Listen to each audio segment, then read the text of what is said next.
Ciao amici nottambuli, ieri notte ho visto uno dei polizieschi noir più violenti usciti in Italia. Milano odia, la polizia non può sparare. Uscito nell'agosto 1974 con Thomas Milian ed Henry Silva, diretti dal grandissimo Umberto Lenzi.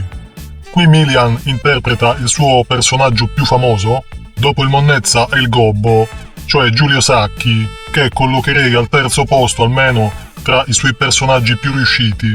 Sacchi è uno spaccone di periferia, vigliacco, drogato e alcolizzato, passa il tempo al bar con gli amici, non si fa scrupoli ad uccidere, ammazza un poliziotto per 600 lire, ma non solo, uccide anche la sua fidanzata, Ione Tucci, interpretata dalla super sexy Anita Strindberg.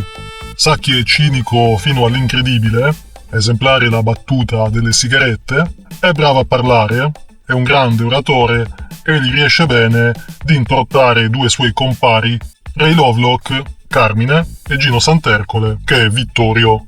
Lenzi descrive abbastanza bene il carattere dei tre compari, per Giulio approfondisce la sua storia nella primissima parte del film. Sacchi partecipa ad una rapina in banca organizzata con gli uomini di Ugo Maglione, cioè Luciano Catenacci. Questa rapina andrà male proprio per colpa di Sacchi e gli uomini della banda lo gonfiano di botte trattandolo come un cagasotto. Praticamente Sacchi cerca una rivincita personale per dimostrare agli altri e a se stesso che cagasotto non è.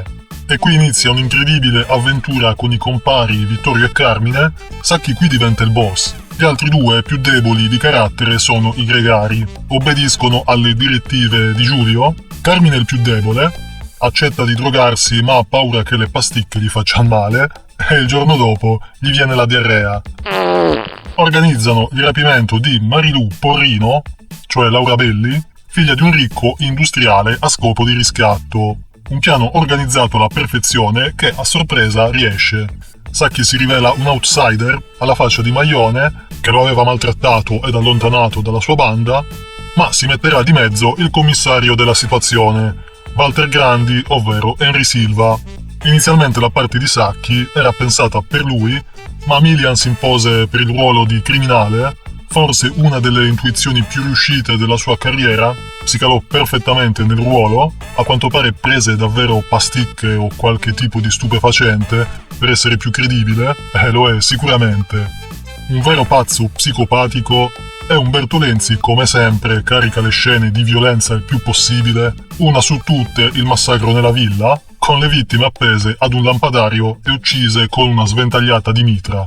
Indimenticabile.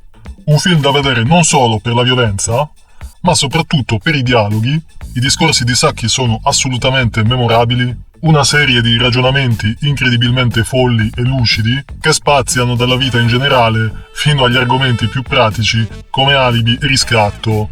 Sceneggiatura di Ernesto Gastaldi. Unica pecca, l'inseguimento iniziale con alcune scene riciclate da altri film.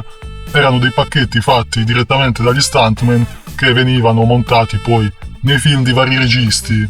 Da Lenzi mi sarei aspettato un piccolo sforzo in più, ma a parte questo sicuramente il film è un vero capolavoro. Quindi assolutamente da non perdere. Se volete iscrivetevi, se no fate come vi pare, ci sentiamo alla prossima. Ciao amici nottambuli!